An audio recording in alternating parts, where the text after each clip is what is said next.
ਵਾਹਿਗੁਰੂ ਸਾਹਿਬ JIO. ਸ਼ਲੋਕ ਮਹਲਾ ਦੂਜਾ। ਅੱਖੀ ਬਾਝੋਂ ਵੇਖਣਾ, ਵਿਣ ਕੰਨਾ ਸੁਣਨਾ। ਪੈਰਾਂ ਬਾਝੋਂ ਚੱਲਣਾ, ਵਿਣ ਹੱਥਾ ਕਰਨਾ। ਅੱਖੀ ਬਾਝੋਂ ਵੇਖਣਾ, ਵਿਣ ਕੰਨਾ ਸੁਣਨਾ। ਪੈਰਾਂ ਬਾਝੋਂ ਚੱਲਣਾ, ਵਿਣ ਹੱਥਾ ਕਰਨਾ। ਜੀਭ ਹੈ ਬਾਝੋਂ ਬੋਲਣਾ, ਇਉਂ ਜੀਵਤ ਮਰਣਾ। ਨਾਨਕ ਹੁਕਮ ਪਛਾਣ ਕੈ, ਤਉ ਖਸਮੈ ਮਿਲਣਾ। ਜੀਭੈ ਬਾਝੋ ਬੋਲਣਾ, ਇਉਂ ਜੀਵਤ ਮਰਣਾ। ਨਾਨਕ ਹੁਕਮ ਪਛਾਣ ਕੈ, ਤਉ ਖਸਮੈ ਮਿਲਣਾ। ਅੱਖੀ ਬਾਝੋ ਵੇਖਣਾ, ਵਿਣ ਕੰਨਾ ਸੁਣਨਾ। ਵਾਹਿਗੁਰੂ ਜੀ ਕਾ ਖਾਲਸਾ, ਵਾਹਿਗੁਰੂ ਜੀ ਕੀ ਫਤਿਹ। ਪਰਮ ਸਨਮਾਨਯੋਗ ਸਤਿਗੁਰੂ ਮਹਾਰਾਜ ਦੀ ਸਾਜੀ ਨਵਾਜੀ ਹੋਈ ਗੁਰੂ ਖਾਲਸਾ ਸਾਧ ਸੰਗਤ ਜੀਓ। ਸਤਿਗੁਰੂ ਨੇ ਅਪਾਰ ਬਖਸ਼ਿਸ਼ ਕੀਤੀ। ਆਪ ਸੰਗਤਾਂ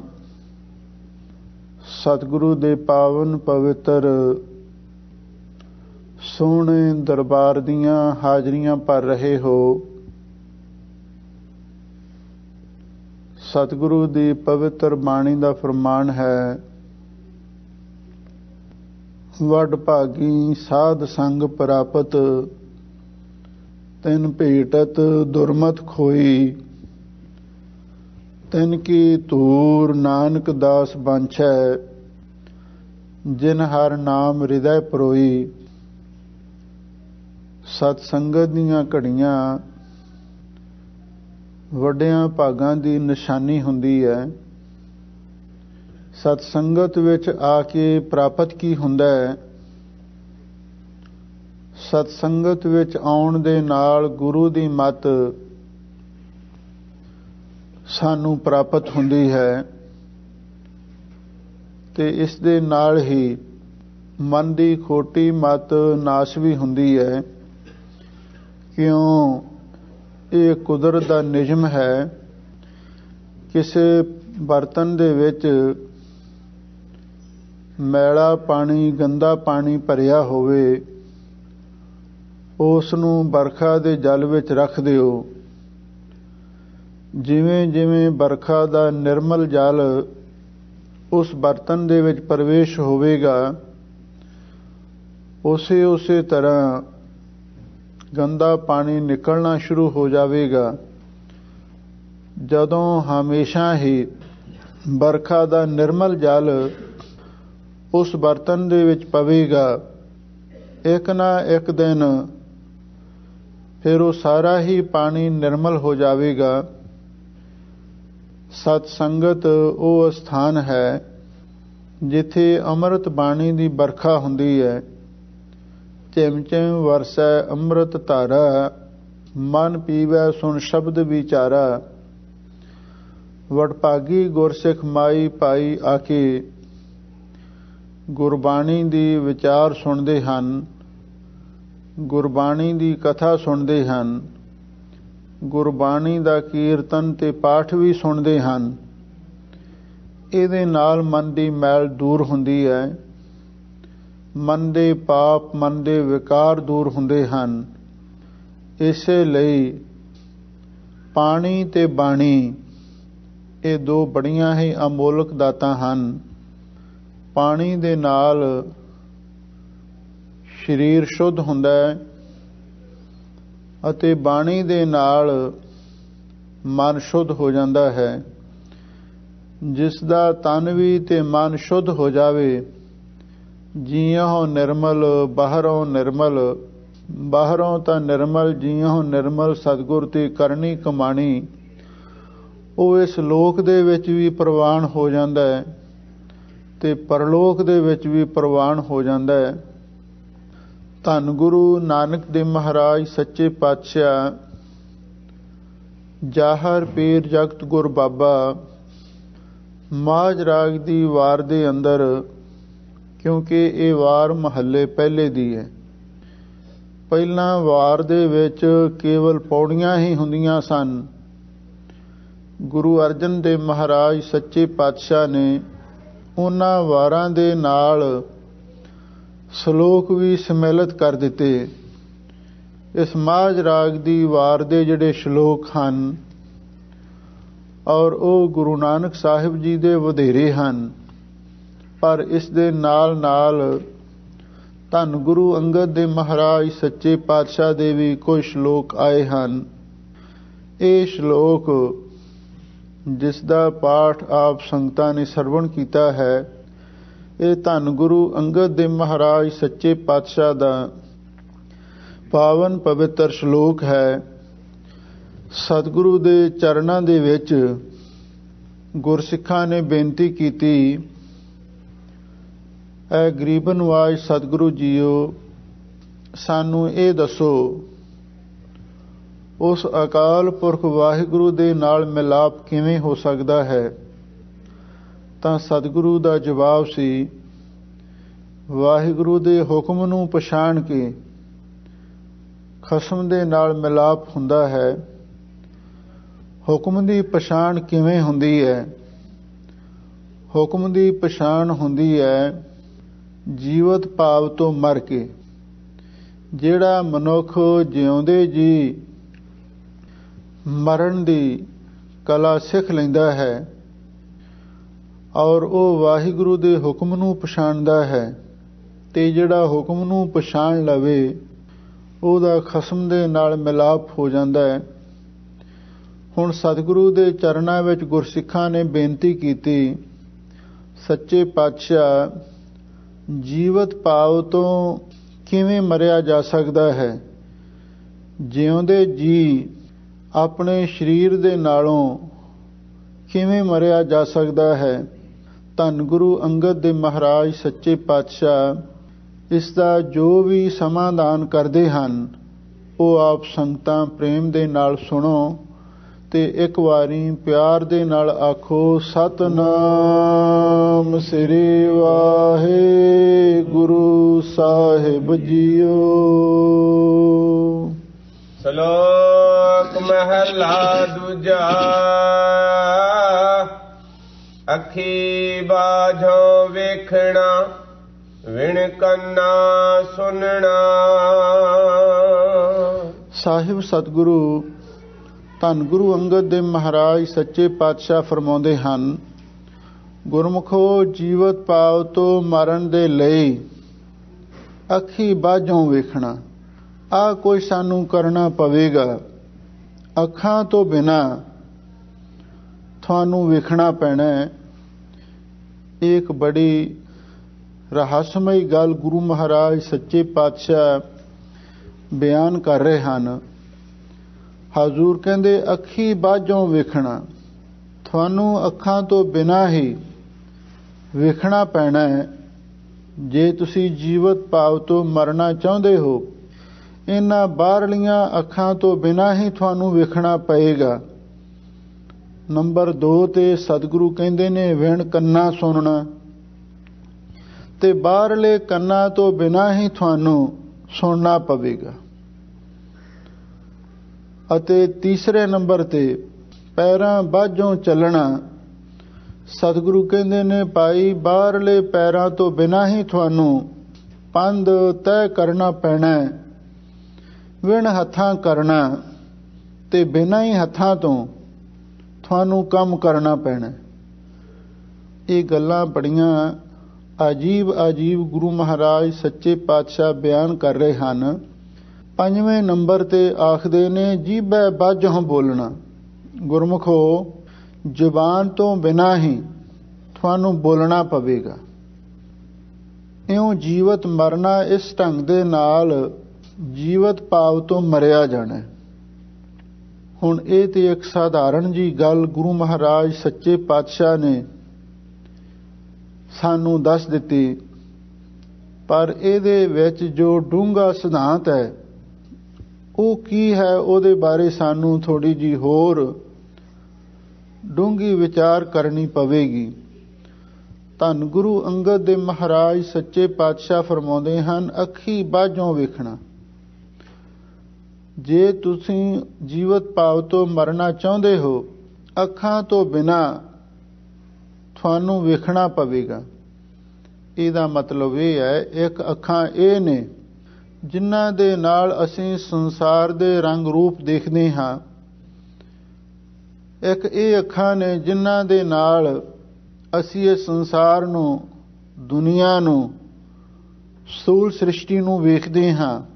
ਦੂਸਰੀਆਂ ਅੱਖਾਂ ਹੋਰ ਨੇ ਜਿਨ੍ਹਾਂ ਦੇ ਨਾਲ ਉਸ ਅਕਾਲ ਪੁਰਖ ਨੂੰ ਦੇਖਿਆ ਜਾਣਾ ਹੈ ਅਤੇ ਆਤਮਾ ਨੂੰ, ਪਰਮਾਤਮਾ ਨੂੰ ਦੇਖਿਆ ਜਾਣਾ ਹੈ, ਅਤੇ ਨਾਲ ਹੀ ਜਿਹੜੀ ਸੂਖਮ ਸ੍ਰਿਸ਼ਟੀ ਹੈ ਉਹਨੂੰ ਵੀ ਸੂਖਮ ਦ੍ਰਿਸ਼ਟੀ ਦੇ ਨਾਲ ਹੀ ਦੇਖਿਆ ਜਾਣਾ ਹੈ। ਇਸੇ ਲਈ ਹਜ਼ੂਰ ਕਹਿੰਦੇ ਅੱਖੀ ਬਾਝੋਂ ਵੇਖਣਾ। ਇਹਨਾਂ ਬਾਹਰਲੀਆਂ ਅੱਖਾਂ ਤੋਂ ਬਿਨਾਂ ਹੀ ਤੁਹਾਨੂੰ ਸੁਰਤੀ ਸਿਮਰਤੀ ਦੀਆਂ ਅੱਖਾਂ ਦੇ ਨਾਲ ਵੇਖਣਾ ਪਵੇਗਾ, ਅਥਵਾ ਵੈਰਾਗ ਤੇ ਵਿਵੇਕ ਦੇ ਚਕਸ਼ੂ ਹਨ, ਉਹਨਾਂ ਦੇ ਨਾਲ ਦੇਖਣਾ ਪਵੇਗਾ, ਅਥਵਾ ਪ੍ਰੋਖ ਤੇ ਅਪਰੋਕਸ਼ ਗਿਆਨ ਦੇ ਦੋ ਨੇਤਰ ਨੇ, ਉਹਨਾਂ ਦੇ ਨਾਲ ਦੇਖਣਾ ਪਵੇਗਾ। ਉਹਨਾਂ ਦਾ ਬਾਹਰਲੀਆਂ ਅੱਖਾਂ ਦੇ ਨਾਲ ਕੋਈ ਸੰਬੰਧ ਨਹੀਂ, ਕਿਉਂਕਿ ਸਤਿਗੁਰੂ ਦੇ ਇਹ ਵੀ ਬਚਨ ਆਏ ਨੇ, ਲੋਏ ਨ ਲੋਈ ਡਿਠ ਪਿਆਸ ਨਾ ਬੂਝੈ ਮੂਹ ਘਣੀ, ਨਾਨਕ ਸੇ ਅਖੜੀਆਂ ਬਿਆਨ ਜਿਨੀ ਡਸੰਦੋ ਮਾਂ ਪਿਰੀ। ਸਾਹਿਬ ਸਤਿਗੁਰੂ ਸੱਚੇ ਪਾਤਸ਼ਾਹ ਫਰਮਾਉਂਦੇ ਨੇ, ਆਹ ਜਿਹੜੀਆਂ ਅੱਖਾਂ ਨੇ, ਲੋਇਨ ਲੋਈ ਡਿਠ, ਲੋਈ ਦਾ ਅਰਥ ਹੈ ਸ੍ਰਿਸ਼ਟੀ, ਲੋਇਨ ਦਾ ਅਰਥ ਹੈ ਅੱਖਾਂ। ਇਹਨਾਂ ਅੱਖਾਂ ਦੇ ਨਾਲ ਤੇ ਅਸੀਂ ਲੋਈ ਦਾ ਅਰਥ ਹੈ ਦੁਨੀਆ ਨੂੰ ਵੇਖ ਸਕਦੇ ਹਾਂ। ਲੋਇਨ ਲੋਈ ਡਿਠ ਪਿਆਸ ਨਾ ਬੂਝੈ ਮੂਹ ਘਣੀ, ਪਰ ਦੁਨੀਆ ਨੂੰ ਵੇਖ ਕੇ ਸਾਡੇ ਮਨ ਦੀ ਪਿਆਸ ਬੁਝ ਨਹੀਂ ਸਕਦੀ। ਅੱਖੀਂ ਦੇਖਣਾ ਰੰਗੀਆਂ ਰੱਜੀਆਂ ਬਹੁ ਰੰਗ ਤਮਾਸ਼ੇ। ਅੱਖਾਂ ਜਿੰਨੇ ਮਰਜੀ ਸੁੰਦਰ ਰੰਗ ਰੂਪ ਤਮਾਸ਼ੇ ਵੇਖ ਲੈਣ, ਪਰ ਕਦੇ ਰੱਜੀਆਂ ਨਹੀਂ। ਇਸੇ ਲਈ ਗੁਰੂ ਮਹਾਰਾਜ ਸੱਚੇ ਪਾਤਸ਼ਾਹ ਸਾਨੂੰ ਇਹ ਸਿੱਖਿਆ ਦੇ ਰਹੇ ਹਨ, ਅੱਖੀ ਬਾਝੋਂ ਵੇਖਣਾ। ਬਾਹਰਲੀਆਂ ਅੱਖਾਂ ਤੋਂ ਬਿਨਾਂ ਹੀ ਤੁਹਾਨੂੰ ਅੰਦਰਲੀਆਂ ਅੱਖਾਂ ਦੇ ਨਾਲ ਵੇਖਣਾ ਪਵੇਗਾ। ਵਿਣ ਕੰਨਾਂ ਸੁਣਨਾ, ਬਾਹਰਲੇ ਕੰਨਾਂ ਰਾਹੀਂ ਵੀ ਅਸੀਂ ਵਾਹਿਗੁਰੂ ਪਰਮੇਸ਼ਰ ਨੂੰ ਨਹੀਂ ਸੁਣ ਸਕਦੇ। ਜਿਹੜੀ ਉਸ ਅਕਾਲ ਪੁਰਖ ਵਾਹਿਗੁਰੂ ਦੀ ਆਵਾਜ਼ ਹੈ, ਜਿਸ ਨੂੰ ਆਪਾਂ ਜ਼ਮੀਰ ਦੀ ਬਾਣੀ ਜਾਂ ਆਕਾਸ਼ ਬਾਣੀ ਕਹਿ ਸਕਦੇ ਹਾਂ, ਉਹਨੂੰ ਬਿਨਾਂ ਕੰਨਾਂ ਤੋਂ ਹੀ ਸੁਣਨਾ ਪੈਂਦਾ। ਬਾਹਰਲੇ ਕੰਨਾਂ ਦੇ ਨਾਲ ਸੁਣੀ ਹੀ ਨਹੀਂ ਜਾ ਸਕਦੀ। ਵਿਣ ਕੰਨਾਂ ਸੁਣਨਾ, ਬਿਨਾਂ ਕੰਨਾਂ ਤੋਂ ਹੀ ਤੁਹਾਨੂੰ ਉਸ ਆਵਾਜ਼ ਨੂੰ ਸੁਣਨਾ ਪਵੇਗਾ, ਜਿਹੜੀ ਤੁਹਾਡੀ ਆਪਣੀ ਆਤਮਾ ਦੀ ਆਵਾਜ਼ ਹੈ ਜਾਂ ਉਸ ਅਕਾਲ ਪੁਰਖ ਵਾਹਿਗੁਰੂ ਦੀ ਆਵਾਜ਼ ਹੈ। ਸਭੈ ਕਟ ਰਾਮ ਬੋਲੇ, ਰਾਮਾ ਬੋਲੇ, ਰਾਮ ਬਿਨਾ ਕੋ ਬੋਲੇ ਰੇ। ਜੋ ਬੋਲਤ ਹੈ ਮ੍ਰਿਗਮੀਨ ਪੰਖੇਰੂ, ਸੋ ਬਿਨ ਹਰ ਜਾਪਤ ਹੈ ਨਹੀਂ ਹੋਰ। ਜੇਤਾ ਸੁਣਨਾ ਤੇਤਾ ਨਾ। ਇਹ ਜਿਹੜੀ ਐਸੀ ਅਵਸਥਾ ਹੈ ਨਾ, ਹਜ਼ੂਰ ਕਹਿੰਦੇ ਉਹਨੂੰ ਬਿਨਾਂ ਕੰਨਾਂ ਤੋਂ ਹੀ ਸੁਣਨਾ ਪੈਂਦਾ। ਉਹ ਕਿਹੜੇ ਕੰਨ ਨੇ? ਉਹ ਹਨ ਸ਼ਰਧਾ ਤੇ ਵਿਚਾਰ ਦੇ ਕੰਨ ਨੇ। ਸ਼ਰਧਾ ਤੇ ਵਿਚਾਰ ਦੇ ਨਾਲ ਉਸ ਆਤਮਾ ਦੀ ਆਵਾਜ਼ ਨੂੰ, ਰੱਬੀ ਕਲਾਮ ਨੂੰ, ਇਲਾਹੀ ਪੈਗਾਮ ਨੂੰ ਸੁਣਿਆ ਜਾਂਦਾ। ਪੈਰਾਂ ਬਾਝੋਂ ਚੱਲਣਾ। ਤੀਸਰੇ ਨੰਬਰ ਤੇ ਸਤਿਗੁਰੂ ਕਹਿੰਦੇ ਨੇ, ਆ ਬਾਹਰਲੇ ਪੈਰਾਂ ਤੋਂ ਬਿਨਾਂ ਹੀ ਤੇ ਜਿਹੜੇ ਅੰਦਰਲੇ ਪੈਰ ਨੇ, ਮਨ ਦੇ ਸੰਕਲਪ ਵਿਕਲਪ, ਉਹਨਾਂ ਨੂੰ ਰੂਹਾਨੀ ਮਾਰਗ ਤੇ ਚੱਲਣ ਵਾਸਤੇ ਉਹਨਾਂ ਤੋਂ ਸਹਾਇਤਾ ਲੈਣੀ ਪੈਂਦੀ ਹੈ। ਇਸ ਲਈ ਬਾਹਰਲੇ ਪੈਰਾਂ ਤੋਂ ਬਿਨਾਂ ਹੀ ਜਿਹੜੇ ਮਨ ਦੇ ਸ਼ੁਭ ਵਿਚਾਰ ਨੇ, ਸ਼ੁਭ ਸੰਕਲਪ ਵਿਕਲਪ ਰੂਪੀ ਪੈਰ ਨੇ, ਉਹਨਾਂ ਦੇ ਨਾਲ ਹੀ ਉਸ ਪ੍ਰਭੂ ਦੇ ਮਾਰਗ ਤੇ ਚੱਲਣਾ ਪੈਂਦਾ ਹੈ ਤੇ ਵਿਣ ਹੱਥਾਂ ਕਰਨਾ, ਤੇ ਬਾਹਰਲੇ ਹੱਥਾਂ ਤੋਂ ਬਿਨਾਂ ਹੀ ਤੇ ਜਿਹੜੇ ਸਰਵਣ ਮੰਨਣ ਨਿਧਿਆਸਨ, ਇਹ ਜਿਹੜੇ ਅੰਦਰਲੇ ਹੱਥ ਨੇ, ਅੰਦਰਲੇ ਸਾਧਨ ਨੇ। ਹੱਥ ਦਾ ਅਰਥ ਸਾਧਨ ਵੀ ਹੁੰਦਾ ਵੀ ਇਹ ਜਿਹੜੇ ਅੰਤਰੰਗ ਸਾਧਨ ਨੇ, ਸਰਵਣ ਮੰਨਣ ਨਿਧਿਆਸਨ, ਇਹ ਬਾਹਰਲੇ ਹੱਥਾਂ ਤੋਂ ਬਿਨਾਂ ਹੀ ਤੇ ਭਾਈ ਇਸ ਢੰਗ ਦੇ ਨਾਲ ਉਸ ਵਾਹਿਗੁਰੂ ਪਰਮੇਸ਼ਰ ਦੀ ਜਿਹੜੀ ਚਾਕਰੀ ਹੈ ਅਥਵਾ ਨਾਮ ਸਿਮਰਨ ਦਾ ਕੰਮ ਹੈ, ਉਹ ਕਰਨਾ ਪੈਂਦਾ। 5ਵੇਂ ਨੰਬਰ ਤੇ ਜੀਭੇ ਬਾਝੋਂ ਬੋਲਣਾ। ਆ ਜਿਹੜੀ ਸਾਡੀ ਜ਼ੁਬਾਨ ਹੈ, ਇਹ ਤੋਂ ਬਿਨਾਂ ਹੀ ਸਾਨੂੰ ਬੋਲਣਾ ਪਵੇਗਾ। ਇੱਕ ਜ਼ੁਬਾਨ ਉਹ ਹੈ ਜਿਸ ਦੀ ਆਵਾਜ਼ ਬਾਹਰ ਲੋਕ ਸੁਣਦੇ ਨੇ। ਦੂਸਰੀ ਸਾਡੀ ਦਿਲ ਦੀ ਜ਼ੁਬਾਨ ਹੈ, ਜਿਹਨੂੰ ਅਕਾਲ ਪੁਰਖ ਸੁਣਦਾ। ਇਸੇ ਲਈ ਤਾਂ ਗੁਰੂ ਮਹਾਰਾਜ ਨੇ ਬਾਣੀ ਦੇ ਵਿੱਚ ਇਹ ਗੱਲ ਸਮਝਾਈ ਹੈ, ਕਬੀਰ ਮੁੱਲਾ ਮੁਨਾਰੇ ਕਿਆ ਚੜ੍ਹੈ ਸਾਈਂ ਨਾ ਬਹਿਰਾ ਹੋਏ, ਜਾਂ ਕਾਰਨ ਤੂੰ ਬਾਂਗਦੇ ਦਿਲ ਹੀ ਪੀਤਰ ਜੋਏ। ਉਸ ਵਾਹਿਗੁਰੂ ਨੂੰ ਉੱਚੀ ਉੱਚੀ ਬੋਲ ਕੇ ਸੁਣਾਉਣ ਦੀ ਲੋੜ ਨਹੀਂ। ਮੁਸਲਮਾਨ ਉੱਚੀ ਬਾਂਗ ਦਿੰਦੇ ਸਨ। ਕਿਸੇ ਮੁੱਲਾ ਨੂੰ ਮੁਨਾਰੇ ਤੇ ਚੜ੍ਹਿਆ ਵੇਖ ਕੇ ਇਹ ਬਚਨ ਭਗਤ ਕਬੀਰ ਜੀ ਨੂੰ ਆਖਣੇ ਪਏ। ਕਹਿਣ ਲੱਗੇ, ਤੂੰ ਮੁਨਾਰੇ ਤੇ ਚੜ੍ਹ ਕੇ ਉੱਚੀ ਬਾਂਗ ਦੇਣਾ, ਕੀ ਤੇਰਾ ਖੁਦਾ ਭੋਲਾ ਹੈ, ਉਹਨੂੰ ਸੁਣਦਾ ਨਹੀਂ? ਉੱਚੀ ਬੋਲ ਕੇ ਉਹਨੂੰ ਸੁਣਾਉਣਾ ਪੈਂਦਾ ਜਿਹਨੂੰ ਘੱਟ ਸੁਣਦਾ ਹੋਵੇ। ਇਸ ਲਈ ਉਹ ਖੁਦਾ ਬੋਲਾ ਤੇ ਨਹੀਂ। ਇਸੇ ਲਈ ਸਤਿਗੁਰੂ ਮਹਾਰਾਜ ਕਹਿੰਦੇ, ਦਿਲ ਦੀ ਜ਼ੁਬਾਨ ਦੇ ਨਾਲ ਤੁਸੀਂ ਵਾਹਿਗੁਰੂ ਦਾ ਨਾਮ ਜਪੋ, ਭਾਵ ਸੁਰਤ ਨਾਲ ਧਿਆਨ ਨੂੰ ਜੋੜ ਕੇ ਤੁਸੀਂ ਵਾਹਿਗੁਰੂ ਦਾ ਸਿਮਰਨ ਕਰੋ। ਜੀਭੇ ਬਾਝੋਂ ਬੋਲਣਾ। ਜਦੋਂ ਉਹ ਜੀਵ ਤੋਂ ਬਿਨਾਂ ਤੁਸੀਂ ਸੁਰਤ ਦੁਆਰਾ ਦਿਲ ਦੀ ਜ਼ੁਬਾਨ ਦੇ ਨਾਲ ਵਾਹਿਗੁਰੂ ਦੇ ਜਸ ਨੂੰ ਉਚਾਰਨ ਕਰੋਗੇ, ਇਉਂ ਜੀਵਤ ਮਰਨਾ ਤੇ ਭਾਈ ਇਉਂ ਜੀਵਤ ਭਾਵ ਤੋਂ ਮਰਿਆ ਜਾਂਦਾ ਹੈ। ਇਹ 5 ਗੱਲਾਂ ਗੁਰੂ ਮਹਾਰਾਜ ਸੱਚੇ ਪਾਤਸ਼ਾਹ ਨੇ ਸਾਨੂੰ ਸਮਝਾਈਆਂ ਨੇ। ਜੇ ਤੁਸੀਂ ਜੀਵਤ ਭਾਵ ਤੋਂ ਮਰਨਾ ਚਾਹੁੰਦੇ ਹੋ, ਇਹਨਾਂ ਸਾਰੀਆਂ ਗੱਲਾਂ ਤੇ ਅਮਲ ਕਰਨਾ ਪਵੇਗਾ। ਤੇ ਫਿਰ ਕੀ ਹੋਵੇਗਾ? ਨਾਨਕ ਹੁਕਮ ਪਛਾਣ ਕੇ ਤੋ ਖਸਮੈ ਮਿਲਣਾ। ਧੰਨ ਗੁਰੂ ਅੰਗਦ ਦੇਵ ਮਹਾਰਾਜ ਸੱਚੇ ਪਾਤਸ਼ਾਹ ਫਰਮਾਉਂਦੇ ਨੇ, ਇਸ ਤਰ੍ਹਾਂ ਉਸ ਅਕਾਲ ਪੁਰਖ ਵਾਹਿਗੁਰੂ ਦਾ ਹੁਕਮ ਪਛਾਣ ਕੇ ਤੇ ਫਿਰ ਉਸ ਖਸਮ ਦੇ ਨਾਲ ਮਿਲਾਪ ਹੋ ਜਾਵੇਗਾ। ਪਰ ਇਸ ਤੋਂ ਪਹਿਲਾਂ ਜੀਵਤ ਭਾਵ ਤੋਂ ਮਰਨਾ ਪਵੇਗਾ। ਜੀਵਤ ਭਾਵ ਤੋਂ ਮਰਨ ਦੇ ਲਈ ਆ ਜੋ ਕੁਝ ਪਿੱਛੇ ਸਤਿਗੁਰੂ ਮਹਾਰਾਜ ਨੇ ਦੱਸਿਆ ਸਾਨੂੰ, ਉਹ ਸਾਰਾ ਕੁਝ ਕਰਨਾ ਪਵੇਗਾ। ਅਥਵਾ ਇੱਕ ਹੋਰ ਢੰਗ ਦੇ ਨਾਲ ਵੀ ਮਹਾਂਪੁਰਖ ਅਰਥ ਕਰਦੇ ਸਨ, ਕਿਉਂਕਿ ਇਹ ਜਿਹੜਾ ਸ਼ਲੋਕ ਹੈ ਨਾ, ਇਹਦਾ ਜਿਹੜਾ ਸਿਧਾਂਤ ਹੈ ਉਹ ਕਾਫੀ ਗਹਿਰ ਗੰਭੀਰ ਹੈ। ਜਿੰਨੇ ਵੀ ਗੁਰਸਿੱਖ ਵਿਦਵਾਨ ਹੋਏ ਹਨ, ਉਹਨਾਂ ਨੇ ਆਪੋ ਆਪਣੀ ਬੁੱਧੀ ਅਨੁਸਾਰ, ਆਪੋ ਆਪਣੀ ਮਤ ਅਨੁਸਾਰ ਇਹਦੇ ਅਰਥ ਕੀਤੇ ਨੇ। ਔਰ ਕਈਆਂ ਨੇ ਇਸ ਸ਼ਲੋਕ ਦੇ 16 ਅਰਥ ਲਿਖੇ ਨੇ ਤੇ ਕਈਆਂ ਨੇ 21 ਵੀ ਅਰਥ ਇਸ ਸ਼ਲੋਕ ਦੇ ਕੀਤੇ ਨੇ, ਕਿਉਂਕਿ ਬਾਣੀ ਗਹਿਰ ਗੰਭੀਰ ਹੈ। ਕਿਸੇ ਵਿਦਵਾਨ ਨੂੰ ਕਿਸੇ ਤਰ੍ਹਾਂ ਦੀ ਸਮਝ ਪਈ, ਕਿਸੇ ਨੂੰ ਕਿਸੇ ਤਰ੍ਹਾਂ ਦੀ ਪਈ, ਉਹਨੇ ਆਪੋ ਆਪਣੀ ਮਤ ਦੇ ਅਨੁਸਾਰ ਗੁਰਬਾਣੀ ਦੇ ਅਰਥ ਕਰ ਦਿੱਤੇ। ਪਰ ਅਸਲੀ ਅਰਥ ਉਹੀ ਵਧੇਰੇ ਪ੍ਰਮਾਣਿਕ ਹੁੰਦਾ ਹੈ ਜਿਹਦੇ ਨਾਲ ਗੁਰਮਤਿ ਦਾ ਸਿਧਾਂਤ ਦ੍ਰਿੜ ਹੋਵੇ। ਉਹ ਇਹੀ ਹੈ ਜੋ ਤੁਸੀਂ ਸਰਵਣ ਕੀਤਾ। ਅਤੇ ਤੀਸਰੇ ਨੰਬਰ ਤੇ ਇੱਕ ਅਰਥ ਹੋਰ ਵੀ ਕਰਦੇ ਸਨ, ਹੈ ਉਹ ਵੀ ਸਿਧਾਂਤਕ ਅਰਥ। ਸਤਿਗੁਰੂ ਸੱਚੇ ਪਾਤਸ਼ਾਹ ਕਹਿੰਦੇ ਨੇ, ਭਾਈ ਜੇ ਤੁਸੀਂ ਰੱਬ ਨੂੰ ਮਿਲਣਾ ਹੈ ਤੇ ਪਹਿਲਾਂ ਉਹਦੇ ਹੁਕਮ ਦੀ ਪਛਾਣ ਕਰੋ, ਤੇ ਹੁਕਮ ਦੀ ਪਛਾਣ ਕਰਨ ਤੋਂ ਪਹਿਲਾਂ ਤੁਹਾਨੂੰ ਜੀਵਤ ਭਾਵ ਤੋਂ ਮਰਨਾ ਪਵੇਗਾ। ਜਿਵੇਂ ਸਤਿਗੁਰੂ ਦੀ ਬਾਣੀ ਵਿੱਚ ਇਹ ਕਥਨ ਹੈ, ਪਹਿਲਾ ਮਰਨ ਕਬੂਲ ਜੀਵਨ ਕੀ ਛੱਡੇ ਆਸ, ਹੋ ਸਭਨਾ ਕੀ ਰੇਣਕਾ ਤੋਂ ਆਓ ਹਮਾਰੇ ਪਾਸ। ਇਉਂ ਜੀਵਤ ਮਰਨਾ, ਬਈ ਪਹਿਲਾਂ ਮਰਨਾ ਕਬੂਲ ਕਰਕੇ ਤੇ ਫਿਰ ਗੁਰਸਿੱਖੀ ਮਾਰਗ ਤੇ ਚੱਲਿਆ ਜਾਂਦਾ। ਔਰ ਤੀਜਾ ਅਰਥ ਇਉਂ ਫਿਰ ਮਹਾਂਪੁਰਖ ਕਰਦੇ ਸਨ, ਅੱਖੀ ਬਾਝੋਂ ਵੇਖਣਾ। ਸਤਿਗੁਰੂ ਕਹਿੰਦੇ ਨੇ ਅਸੀਂ ਇਹਨਾਂ ਅੱਖਾਂ ਦੇ ਨਾਲ ਪਰਾਏ ਰੰਗ ਰੂਪ ਨੂੰ ਦੇਖਦੇ ਹਾਂ। ਕਈ ਵਾਰੀ ਵਿਕਾਰ ਦ੍ਰਿਸ਼ਟੀ ਨਾਲ, ਕ੍ਰੋਧ ਦ੍ਰਿਸ਼ਟੀ ਨਾਲ, ਲੋਭ ਦ੍ਰਿਸ਼ਟੀ ਨਾਲ, ਹੰਕਾਰ ਦ੍ਰਿਸ਼ਟੀ ਨਾਲ ਅਸੀਂ ਕਿਸੇ ਵੱਲ ਤੱਕਦੇ ਹਾਂ। ਪਰ ਸਤਿਗੁਰੂ ਕਹਿੰਦੇ ਨੇ ਅੱਖੀ ਬਾਝੋਂ ਵੇਖਣਾ। ਜਿਨ੍ਹਾਂ ਅੱਖਾਂ ਦੇ ਨਾਲ ਅਸੀਂ ਪਰਾਏ ਰੂਪ ਨੂੰ ਦੇਖਦੇ ਹਾਂ, ਇਹਨਾਂ ਅੱਖਾਂ ਤੋਂ ਬਿਨਾਂ ਤੁਹਾਨੂੰ ਹੋਣਾ ਪਵੇਗਾ। ਭਾਵ ਮਾੜੀ ਦ੍ਰਿਸ਼ਟੀ ਨੂੰ ਛੱਡਣਾ ਪਵੇਗਾ। ਵਿਕਾਰ ਦ੍ਰਿਸ਼ਟੀ ਨੂੰ, ਕ੍ਰੋਧ ਦ੍ਰਿਸ਼ਟੀ ਨੂੰ, ਲੋਭ ਦ੍ਰਿਸ਼ਟੀ ਨੂੰ, ਹੰਕਾਰ ਦ੍ਰਿਸ਼ਟੀ ਨੂੰ ਛੱਡਣਾ ਪਵੇਗਾ ਜੇ ਜੀਵਤ ਭਾਵ ਤੋਂ ਮਰਨਾ, ਜੇ ਰੱਬ ਨੂੰ ਮਿਲਣਾ। ਇਹ ਸ਼ਰਤਾਂ ਤੁਹਾਨੂੰ ਪੂਰੀਆਂ ਕਰਨੀਆਂ ਹੀ ਪੈਣਗੀਆਂ। ਅੱਖੀ ਬਾਝੋਂ ਵੇਖਣਾ। ਤੁਸੀਂ ਇਹਨਾਂ ਅੱਖਾਂ ਦੇ ਨਾਲ ਪਰਾਏ ਰੰਗ ਰੂਪ ਵੱਲ ਦੇਖਦੇ ਹੋ, ਇਹਨਾਂ ਤੋਂ ਰਹਿਤ ਤੁਹਾਨੂੰ ਹੋਣਾ ਪਵੇਗਾ। ਹੁਣ ਕੰਨਾਂ ਸੁਣਨਾ।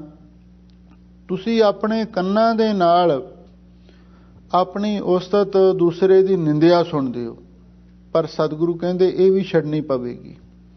ਬਿਨਾਂ ਕੰਨਾਂ ਤੋਂ ਤੁਹਾਨੂੰ ਸੁਣਨਾ ਪਵੇਗਾ। ਵਿਣ ਕੰਨਾਂ ਸੁਣਨਾ, ਅਸੀਂ ਨਿੰਦਿਆ, ਚੁਗਲੀ ਵੀ ਕਿਸੇ ਦੀ ਸੁਣਦੇ ਹਾਂ।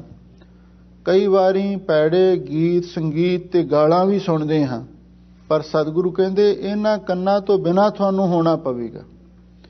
ਕਿਉਂ? ਸਤਿਗੁਰੂ ਦੇ ਬਚਨ ਨੇ, ਮੇਰੇ ਮੋਹਨ ਸ਼ਰਵਣੀ ਇਹ ਨਾ ਸੁਣਾਏ, ਸਾਕਤ ਗੀਤ ਨਾਦ ਤੁਨ ਗਾਵਤ, ਬੋਲਤ ਬੋਲ ਅਚਾਏ।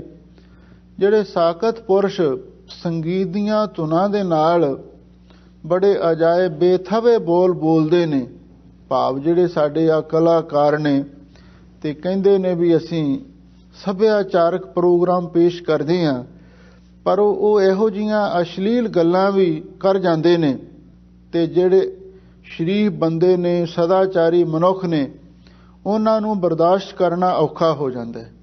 ਇਸੇ ਲਈ ਸਤਿਗੁਰੂ ਕਹਿੰਦੇ ਨੇ, ਮੇਰੇ ਮੋਹਨ ਸ਼ਰਵਣੀ ਇਹ ਨਾ ਸੁਣਾਏ। ਐ ਮੇਰੇ ਵਾਹਿਗੁਰੂ, ਇਹ ਜਿਹੜੇ ਭੈੜੇ ਗੀਤ ਸੰਗੀਤ ਨੇ, ਇਹ ਮੇਰੇ ਕੰਨਾਂ ਵਿੱਚ ਨਾ ਪੈਣ। ਵਿਨ ਕੰਨਾਂ ਸੁਣਨਾ। ਇਹਨਾਂ ਕੰਨਾਂ ਦੇ ਨਾਲ ਅਸੀਂ ਨਿੰਦਿਆ, ਚੁਗਲੀ ਸੁਣਦੇ ਹਾਂ, ਭੈੜੇ ਗੀਤ ਸੰਗੀਤ ਸੁਣਦੇ ਹਾਂ, ਇਹਨਾਂ ਤੋਂ ਵੀ ਰਹਿਤ ਹੋਣਾ ਪਵੇਗਾ ਜੇ ਅਸੀਂ ਜੀਵਤ ਭਾਵ ਤੋਂ ਮਰਨਾ ਤੇ ਰੱਬ ਨੂੰ ਮਿਲਣਾ। ਪੈਰਾਂ ਬਾਝੋਂ ਚੱਲਣਾ।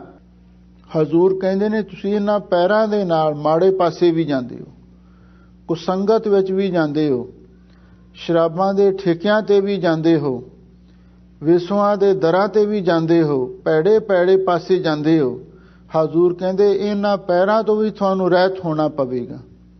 ਭਾਵ ਮਾੜੇ ਪਾਸਿਆਂ ਤੋਂ ਆਪਣੇ ਪੈਰਾਂ ਨੂੰ ਰੋਕਣਾ ਪਵੇਗਾ। ਵਿਣ ਹੱਥਾਂ ਕਰਨਾ। ਤੇ ਸਤਿਗੁਰੂ ਕਹਿੰਦੇ ਨੇ ਤੁਸੀਂ ਇਹਨਾਂ ਹੱਥਾਂ ਦੇ ਨਾਲ ਚੋਰੀ ਵੀ ਕਰਦੇ ਹੋ, ਯਾਰੀ ਵੀ ਕਰਦੇ ਹੋ, ਝੂਠੇ ਦਸਖਤ ਵੀ ਕਰਦੇ ਹੋ, ਭੈੜੇ ਕੰਮ ਵੀ ਕਰਦੇ ਹੋ, ਪਾਪ ਵੀ ਕਰਦੇ ਹੋ। ਇਹਨਾਂ ਹੱਥਾਂ ਤੋਂ ਵੀ ਰਹਿਤ ਹੋਣਾ ਪਵੇਗਾ। ਵਿਣ ਹੱਥਾਂ ਕਰਨਾ।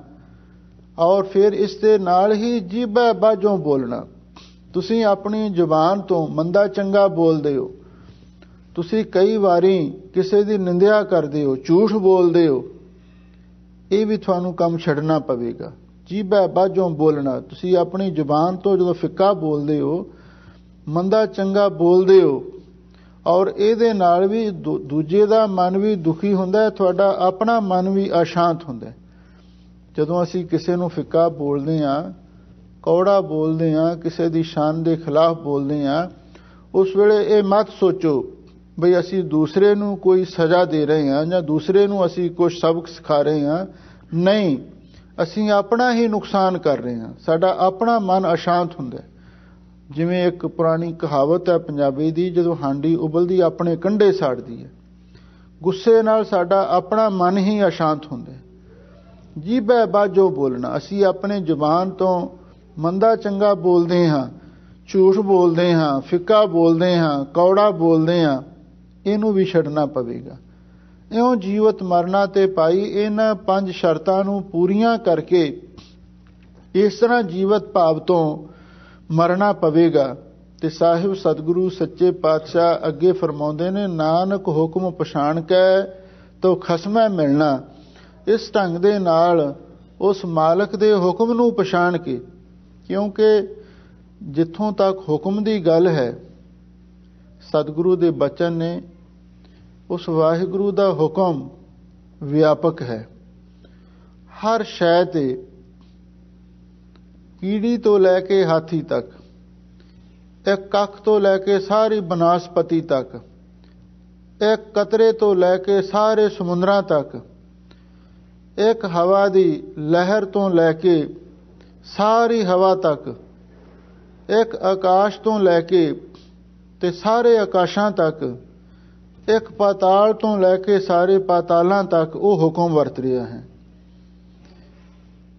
ਇਸੇ ਲਈ ਧੰਨ ਗੁਰੂ ਨਾਨਕ ਦੇਵ ਮਹਾਰਾਜ ਸੱਚੇ ਪਾਤਸ਼ਾਹ ਨੇ ਬਚਨ ਆਖੇ ਨੇ, ਹੁਕਮੈ ਅੰਦਰ ਸਭ ਕੋ, ਬਾਹਰ ਹੁਕਮ ਨਾ ਕੋਏ, ਨਾਨਕ ਹੁਕਮੈ ਜੇ ਬੁੱਝੈ ਤਾਂ ਹੋਮੈ ਕਹਿ ਨਾ ਕੋਈ।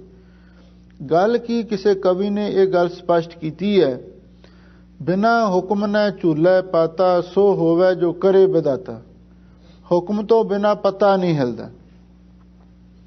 ਠੀਕ ਹੈ, ਕਈ ਵਾਰੀ ਮਨੁੱਖ ਭੁਲੇਖੇ ਵਿੱਚ ਪੈ ਜਾਂਦਾ ਹੈ, ਬਈ ਐਵੇਂ ਲੋਕੀ ਕਹੀ ਜਾਂਦੇ ਨੇ ਸਭ ਕੁਝ ਹੁਕਮ ਦੇ ਵਿੱਚ ਹੁੰਦਾ ਹੈ, ਸਾਰਾ ਕੁਝ ਭਾਣੇ ਦੇ ਵਿੱਚ ਹੁੰਦਾ ਹੈ, ਸਾਰਾ ਕੁਝ ਰਜ਼ਾ ਦੇ ਵਿੱਚ ਹੁੰਦਾ ਹੈ।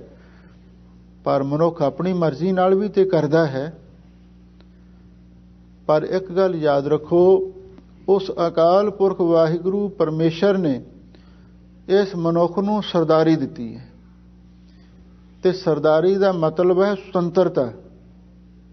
ਪਰ ਉਹ ਸੁਤੰਤਰਤਾ ਇੰਨੀ ਨਹੀਂ ਜਿੰਨੀ ਅਸੀਂ ਸਮਝੀ ਬੈਠੇ ਹਾਂ। ਇਹ ਗੱਲ ਕੁਝ ਇਸ ਤਰ੍ਹਾਂ ਦੀ ਹੈ, ਜਿਵੇਂ ਸਰਕਾਰ ਦੇ ਕਈ ਮਹਿਕਮੇ ਹੁੰਦੇ ਨੇ, ਪੁਲਿਸ ਦਾ ਮਹਿਕਮਾ ਹੈ, ਆਰਮੀ ਦਾ ਮਹਿਕਮਾ ਹੈ, ਔਰ ਉਹਨਾਂ ਨੂੰ ਕੁਝ ਨਾ ਕੁਝ ਅਧਿਕਾਰ ਤੇ ਪਾਵਰਾਂ ਵੀ ਦਿੱਤੀਆਂ ਹੁੰਦੀਆਂ। ਪਰ ਜੇ ਉਹ ਠੀਕ ਉਹਨਾਂ ਅਧਿਕਾਰਾਂ ਦੀ ਵਰਤੋਂ ਕਰਦੇ ਨੇ ਤੇ ਬੜੀ ਅੱਛੀ ਗੱਲ ਹੈ, ਤੇ ਜੇ ਉਹਨਾਂ ਅਧਿਕਾਰਾਂ ਦੀ ਕੋਈ ਦੁਰਵਰਤੋਂ ਕਰਨੀ ਸ਼ੁਰੂ ਕਰ ਦੇਵੇ, ਉਹ ਸਮਝ ਲਵੇ ਮੈਂ ਤੇ ਸੁਤੰਤਰ ਹਾਂ, ਮੈਂ ਤੇ ਪੁਲਿਸਮੈਨ ਹਾਂ, ਮੈਂ ਤੇ ਆਰਮੀ ਦਾ ਸਿਪਾਹ ਸਲਾਰ ਹਾਂ, ਮੈਂ ਜੋ ਮਰਜ਼ੀ ਕਰਾਂ, ਇਹ ਗੱਲ ਨਹੀਂ ਹੋ ਸਕਦੀ। ਉਸ ਅਕਾਲ ਪੁਰਖ ਵਾਹਿਗੁਰੂ ਪਰਮੇਸ਼ਰ ਨੇ ਇਸ ਮਨੁੱਖ ਨੂੰ ਕੁਝ ਸੀਮਤ ਅਧਿਕਾਰ ਦਿੱਤੇ ਨੇ। ਉਹ ਵੀ ਇਸ ਲਈ ਕਿਉਂਕਿ ਇਹਨੂੰ ਸਰਦਾਰੀ ਦਿੱਤੀ ਹੈ, ਜੂਨਾਂ ਦਾ ਬਾਦਸ਼ਾਹ ਬਣਾਇਆ, ਬਈ ਇਹ ਨਾ ਸੋਚੇ ਬਈ ਮੈਨੂੰ ਕੁਛ ਕਰਨ ਦੀ ਤਾਂ ਆਗਿਆ ਹੀ ਨਹੀਂ, ਮੈਂ ਤਰੱਕੀ ਕਿਵੇਂ ਕਰ ਸਕਦਾ ਹਾਂ। ਉਸ ਅਕਾਲ ਪੁਰਖ ਵਾਹਿਗੁਰੂ ਨੇ ਇਸ ਮਨੁੱਖ ਨੂੰ ਗਤੀਸ਼ੀਲ ਬਣਾਉਣ ਦੇ ਲਈ, ਪ੍ਰਗਤੀਸ਼ੀਲ ਕਰਨ ਦੇ ਲਈ ਤੇ ਇਸ ਨੂੰ ਉਹ ਸੀਮਤ ਅਧਿਕਾਰ ਦਿੱਤੇ ਨੇ।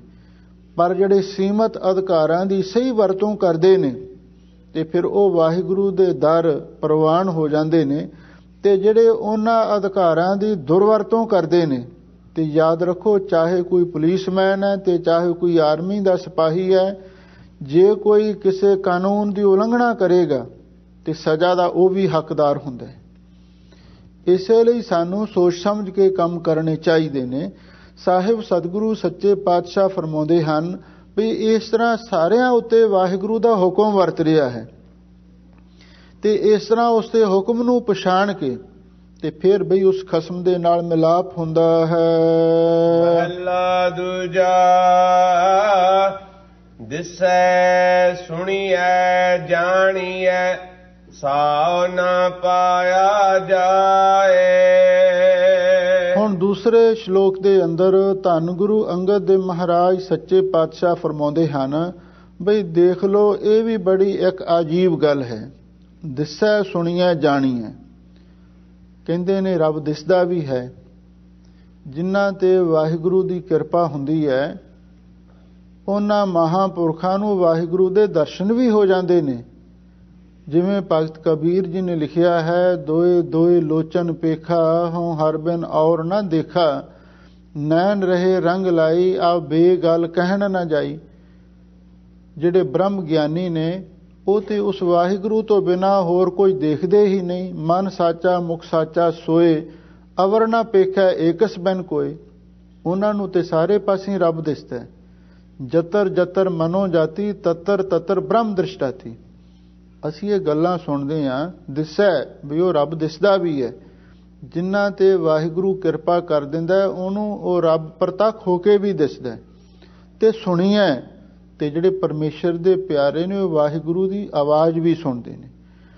ਜਦੋਂ ਵਾਹਿਗੁਰੂ ਦੇ ਪਿਆਰੇ ਇਕਾਂਤ ਵਿੱਚ ਬੈਠ ਕੇ ਮਨ ਬਿਰਤੀ ਨੂੰ ਇਕਾਗਰ ਕਰਕੇ ਸਿਮਰਨ ਕਰਦੇ ਨੇ ਤੇ ਉਹਨਾਂ ਨੂੰ ਅਕਾਲ ਪੁਰਖ ਵੱਲੋਂ ਹੁਕਮ ਵੀ ਹੁੰਦਾ, ਆਗਿਆ ਵੀ ਮਿਲਦੀ ਹੈ, ਆਵਾਜ਼ ਵੀ ਆਉਂਦੀ ਹੈ, ਪੈਗਾਮ ਵੀ ਉਤਰਦਾ ਤੇ ਉਹਨੂੰ ਉਹ ਸੁਣਦੇ ਵੀ ਹਨ ਤੇ ਜਾਣੀਐ। ਤੇ ਜਿਹੜੇ ਵਾਹਿਗੁਰੂ ਦੇ ਪਿਆਰੇ ਨੇ ਉਸ ਵਾਹਿਗੁਰੂ ਪਰਮੇਸ਼ਰ ਨੂੰ ਆਪਣੇ ਮਨ ਦੁਆਰਾ ਜਾਣ ਵੀ ਲੈਂਦੇ ਨੇ। ਜਿਨ੍ਹਾਂ ਤੇ ਵਾਹਿਗੁਰੂ ਦੀ ਕਿਰਪਾ ਹੁੰਦੀ ਹੈ ਉਹ ਇਹ ਗੱਲ ਕਹਿੰਦੇ ਨੇ, ਦਿਸੈ ਸੁਣੀਐ ਜਾਣੀਐ, ਬਈ ਸਾਨੂੰ ਰੱਬ ਦਿਸਦਾ ਹੈ, ਅਸੀਂ ਉਹਦੀ ਆਵਾਜ਼ ਨੂੰ ਵੀ ਸੁਣਦੇ ਹਾਂ, ਅਸੀਂ ਉਹਨੂੰ ਜਾਣਦੇ ਵੀ ਹਾਂ। ਇਹ ਬ੍ਰਹਮ ਗਿਆਨੀਆਂ ਦੀ ਅਵਸਥਾ ਹੁੰਦੀ ਹੈ। ਪਰ ਹਜ਼ੂਰ ਕਹਿੰਦੇ ਸਾਉ ਨਾ ਪਾਇਆ ਜਾਏ। ਪਰ ਜਿਹੜਾ ਅਗਿਆਨੀ ਮਨੁੱਖ ਹੈ ਉਹਦੇ ਪਾਸੋਂ ਉਸ ਵਾਹਿਗੁਰੂ ਪਰਮੇਸ਼ਰ ਦਾ ਸਵਾਦ ਨਹੀਂ ਜਾਣਿਆ ਜਾ ਸਕਦਾ। ਬ੍ਰਹਮ ਗਿਆਨੀ ਹੀ ਉਸ ਵਾਹਿਗੁਰੂ ਪਰਮੇਸ਼ਰ ਦੇ ਆਨੰਦ ਨੂੰ ਮਾਣਦਾ ਹੈ ਤੇ ਪਰ ਜਿਹੜੇ ਅਗਿਆਨੀ ਨੇ ਉਹਨਾਂ ਨੂੰ ਉਸ ਦੇ ਬਾਰੇ ਕੁਝ ਪਤਾ ਨਹੀਂ। ਇਸੇ ਲਈ ਸਤਿਗੁਰੂ ਕਹਿੰਦੇ ਨੇ ਗਿਆਨੀ ਤੇ ਅਗਿਆਨੀ ਦੀ ਅਵਸਥਾ ਦੇ ਵਿੱਚ ਇਹੀ ਅੰਤਰ ਹੈ। ਉਹ ਤੇ ਬ੍ਰਹਮ ਗਿਆਨੀ ਤੇ ਇਹ ਕਹਿੰਦਾ ਵੀ ਮੈਨੂੰ ਰੱਬ ਦਿਸਦਾ, ਮੈਨੂੰ ਉਸ ਦੀ ਆਵਾਜ਼ ਵੀ ਸੁਣਦੀ ਹੈ ਤੇ ਮੈਂ ਉਸ ਨੂੰ ਜਾਣਦਾ ਵੀ ਹਾਂ। ਪਰ ਦੂਸਰੇ ਪਾਸੇ ਜਿਹੜਾ ਅਗਿਆਨੀ ਆ ਉਹ ਕਹਿੰਦਾ ਰੱਬ ਹੈ ਹੀ ਨਹੀਂ, ਨਾ ਉਹਦੀ ਕੋਈ ਆਵਾਜ਼ ਹੈ ਤੇ ਨਾ ਹੀ ਕੋਈ ਉਸ ਦੀ ਜਾਣ ਪਛਾਣ ਹੈ। ਇਸੇ ਲਈ ਸਤਿਗੁਰੂ ਕਹਿੰਦੇ ਨੇ ਜਿਹੜਾ ਅਗਿਆਨੀ ਪੁਰਸ਼ ਹੈ ਸਾਉ ਨਾ ਪਾਇਆ ਜਾਏ, ਉਹਦੇ ਪਾਸੋਂ ਉਸ ਵਾਹਿਗੁਰੂ ਦਾ ਸਵਾਦ ਨਹੀਂ ਪ੍ਰਾਪਤ ਕੀਤਾ ਜਾ ਸਕਦਾ, ਉਸ ਵਾਹਿਗੁਰੂ ਦੇ ਮਿਲਾਪ ਦਾ ਕਦੇ ਵੀ ਆਨੰਦ ਨਹੀਂ ਮਾਣ ਸਕਦਾ। ਰੋਹਲਾ ਟੁੰਡਾ ਅੰਧਲਾ ਕਿਉਂ ਗਲ ਲੱਗੈ ਤਾਏ। ਸਾਹਿਬ ਸਤਿਗੁਰੂ ਸੱਚੇ ਪਾਤਸ਼ਾਹ ਫਰਮਾਉਂਦੇ ਨੇ ਭਾਈ ਰੋਹਲਾ ਦਾ ਅਰਥ ਹੈ ਜਿਹੜਾ ਲੂਲਾ ਹੈ। ਅੱਜ ਜਿਹਦੇ ਪੈਰ ਨਾ ਹੋਣ ਉਹਨੂੰ ਰੋਹਲਾ ਜਾਂ ਲੂਲਾ ਕਹਿੰਦੇ ਨੇ। ਜਿਹੜਾ ਲੂਲਾ ਹੈ ਤੇ ਟੁੰਡਾ ਹੈ ਜਿਸ ਦੇ ਹੱਥ ਨਾ ਹੋਣ ਉਹਨੂੰ ਟੁੰਡਾ ਕਹਿੰਦੇ ਨੇ। ਸਿੰਘ ਟੁੰਡੀ ਲਾਟ ਵੀ ਕਹਿ ਦਿੰਦੇ ਹਨ। ਤੇ ਅੰਧਲਾ ਜਿਹੜਾ ਅੰਨਾ ਹੈ, ਸੂਰਮਾ ਹੈ। ਕਿਉਂ ਗੱਲ ਲੱਗੈ ਧਾਏ, ਉਹ ਦੱਸੋ। ਕਿਸੇ ਦੇ ਧਾਏ ਦਾ ਅਰਥ ਹੈ ਦੌੜ ਕੇ, ਉਹ ਕਿਸੇ ਦੇ ਗੱਲ ਨੂੰ ਕਿਵੇਂ ਲੱਗ ਸਕਦਾ ਹੈ ਜਿਸ ਦੇ ਪੈਰ ਵੀ ਨਹੀਂ, ਜਿਸ ਦੇ ਹੱਥ ਵੀ ਨਹੀਂ, ਜਿਸ ਦੀਆਂ ਅੱਖਾਂ ਵੀ ਨਹੀਂ, ਉਹ ਕਿਵੇਂ ਦੌੜ ਸਕਦਾ ਹੈ ਤੇ ਕਿਵੇਂ ਕਿਸੇ ਦੇ ਜਾ ਕੇ ਗੱਲ ਨੂੰ ਲੱਗ ਸਕਦਾ ਹੈ? ਨਹੀਂ ਨਾ ਲੱਗ ਸਕਦਾ। ਇਸੇ ਤਰ੍ਹਾਂ ਸਾਹਿਬ ਸਤਿਗੁਰੂ ਸੱਚੇ ਪਾਤਸ਼ਾਹ ਫਰਮਾਉਂਦੇ ਨੇ ਭਾਈ ਜਿਹੜਾ ਅਗਿਆਨੀ ਮਨੁੱਖ ਹੈ ਉਹ ਰੋਹਲਾ ਦਾ ਅਰਥ ਹੈ ਲੂਲਾ ਹੈ। ਉਹਦੇ ਕੋਲੇ ਸਾਧਨਾ ਦੇ ਪੈਰ ਨਹੀਂ ਅਤੇ ਟੁੰਡਾ ਹੈ, ਉਹਦੇ ਕੋਲੇ ਹੱਥ ਵੀ ਨਹੀਂ ਤੇ ਅੰਨਾ ਵੀ ਹੈ, ਉਹਦੇ ਕੋਲੇ ਅੱਖਾਂ ਨਹੀਂ। ਭਾਵ ਉਹ ਮਾਨਸਿਕ ਤੌਰ ਤੇ ਅੰਨਾ ਹੈ, ਉਹਨੂੰ ਸੰਸਾਰ ਹੀ ਦਿਸਦਾ ਤੇ ਨਿਰੰਕਾਰ ਨਹੀਂ ਦਿਸਦਾ। ਉਹਨੂੰ ਦੁਨੀਆ ਦਿਸਦੀ ਪਰ ਰੱਬੀ ਦਰਗਾਹ ਨਜ਼ਰ ਨਹੀਂ ਆਉਂਦੀ। ਉਹ ਇਹੀ ਕਹਿੰਦਾ ਹੈ ਆਹ ਜਗ ਮਿੱਠਾ ਅਗਲਾ ਕਿਹਨੇ ਡਿੱਠਾ।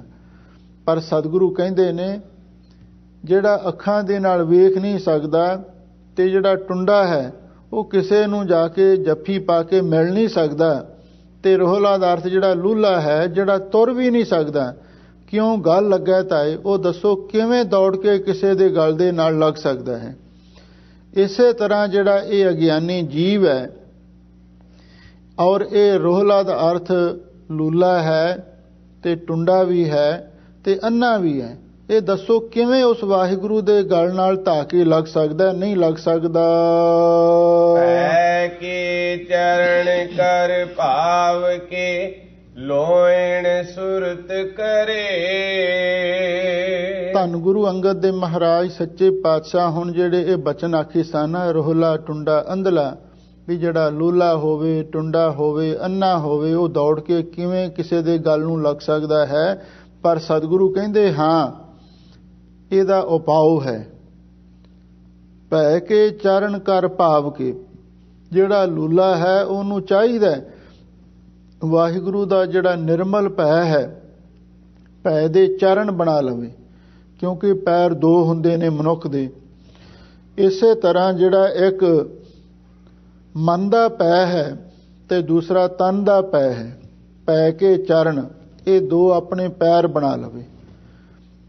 ਤਨ ਕਰਕੇ ਵੀ ਮਾੜਾ ਕੰਮ ਨਾ ਕਰੇ, ਮਨ ਕਰਕੇ ਵੀ ਮਾੜਾ ਨਾ ਸੋਚੇ, ਵਾਹਿਗੁਰੂ ਦੇ ਪੈ ਦੇ ਵਿੱਚ ਰਵੇ, ਇਹ ਪੈ ਦੇ ਚਰਨ ਬਣਾ ਲਵੇ। ਤੇ ਕਰ ਭਾਵ ਕੇ, ਤੇ ਜਿਹੜਾ ਟੁੰਡਾ ਹੈ ਕਰ ਭਾਵ ਕੇ, ਉਹ ਭਾਵ ਦਾ ਅਰਥ ਹੈ ਪ੍ਰੇਮ ਦੇ ਅਥਵਾ ਭਾਵਨਾ ਦੇ ਹੱਥ ਬਣਾ ਲਵੇ। ਜਿਹੜਾ ਪ੍ਰੇਮ ਹੈ ਉਹ ਵੀ ਇੱਕ ਅੰਦਰ ਦਾ ਤੇ ਇੱਕ ਬਾਹਰਲਾ, ਦੋ ਕਿਸਮ ਦਾ ਹੁੰਦਾ। ਤੇ ਜਿਹੜਾ ਇਕੱਲਾ ਬਾਹਰ ਦਾ ਪ੍ਰੇਮ ਹੁੰਦਾ ਉਹ ਬਨਾਵਟੀ ਹੁੰਦਾ, ਤੇ ਜਿਹੜਾ ਅੰਦਰਲਾ ਪ੍ਰੇਮ ਹੁੰਦਾ ਉਹ ਅਸਲੀ ਹੁੰਦਾ। ਤੇ ਇਸ ਤਰ੍ਹਾਂ ਤਨ ਦਾ ਤੇ ਜਿਹੜਾ ਮਨ ਦਾ ਪ੍ਰੇਮ ਹੈ ਇਹ ਹੱਥ ਬਣਾ ਲਵੇ। ਲੋਇਣ ਸੁਰਤ ਕਰੇ, ਤੇ ਲੋਇਣ ਦਾ ਅਰਥ ਹੈ ਨੇਤਰ।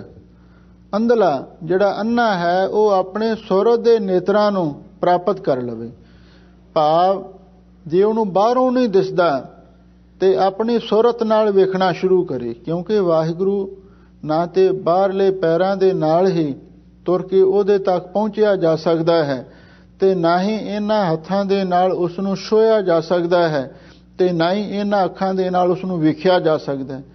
ਜੇ ਤੁਸੀਂ ਵਾਹਿਗੁਰੂ ਪਰਮੇਸ਼ਰ ਨੂੰ ਮਿਲਣਾ ਚਾਹੁੰਦੇ ਹੋ, ਹਜ਼ੂਰ ਕਹਿੰਦੇ ਆਹ ਸਾਧਨ ਧਾਰਨ ਕਰੋ, ਪੈ ਕੇ ਚਰਨ। ਜਿਹੜਾ ਤਨ ਦਾ ਤੇ ਮਨ ਦਾ ਪੈ ਹੈ ਇਹ ਚਰਨ ਬਣਾ ਲਵੋ, ਤੇ ਜਿਹੜਾ ਤਨ ਤੇ ਮਨ ਦਾ ਭਾਵ ਪ੍ਰੇਮ ਹੈ ਇਹ ਦੋ ਹੱਥ ਬਣਾ ਲਵੋ। ਤੇ ਲੋਇਣ ਸੁਰਤ ਕਰੇ, ਵੀ ਜਿਹੜੀ ਸੁਰਤੀ ਤੇ ਸਿਮਰਤੀ ਹੈ ਇਹ ਦੋ ਨੇਤਰ ਬਣਾ ਲਵੋ। ਇਸ ਢੰਗ ਦੇ ਨਾਲ ਤੁਸੀਂ ਜਿਹੜੇ ਇਹ ਅੰਤਰੰਗ ਸਾਧਨ ਨੇ ਵਾਹਿਗੁਰੂ ਦੇ ਮਿਲਾਪ ਦੇ, ਇਹਨਾਂ ਨੂੰ ਧਾਰਨ ਕਰ ਲਵੋ। ਨਾਨਕ ਕਹੈ ਸਿਆਣੀਐ ਇਵ ਕੰਤ ਮਿਲਾਵਾ ਹੋਏ। ਧੰਨ ਗੁਰੂ ਅੰਗਦ ਦੇ ਮਹਾਰਾਜ ਸੱਚੇ ਪਾਤਸ਼ਾਹ ਫਰਮਾਉਂਦੇ ਨੇ, ਨਾਨਕ ਕਹੈ ਸਿਆਣੀਏ। ਸਤਿਗੁਰੂ ਕਹਿੰਦੇ ਐ ਸਿਆਣੀਏ, ਕਿਸੇ ਬੁੱਧੀਮਾਨ ਆਤਮਾ ਨੂੰ, ਜੀਵ ਇਸਤਰੀ ਨੂੰ ਉਪਦੇਸ਼ ਦਿੱਤਾ ਜਾ ਰਿਹਾ ਹੈ ਕਿ ਐ ਸਿਆਣੀਏ, ਵਿਦਵਾਨ ਤੇ ਬੁੱਧੀਮਾਨ ਜੀਵ ਰੂਪ ਇਸਤਰੀਏ ਇਵ ਕੰਤ ਮਿਲਾਵਾ ਹੋਏ, ਵੀ ਇਸ ਢੰਗ ਦੇ ਨਾਲ ਉਸ ਪਤੀ ਪਰਮੇਸ਼ਰ ਦੇ ਨਾਲ ਮਿਲਾਪ ਹੋ ਸਕਦਾ ਹੈ।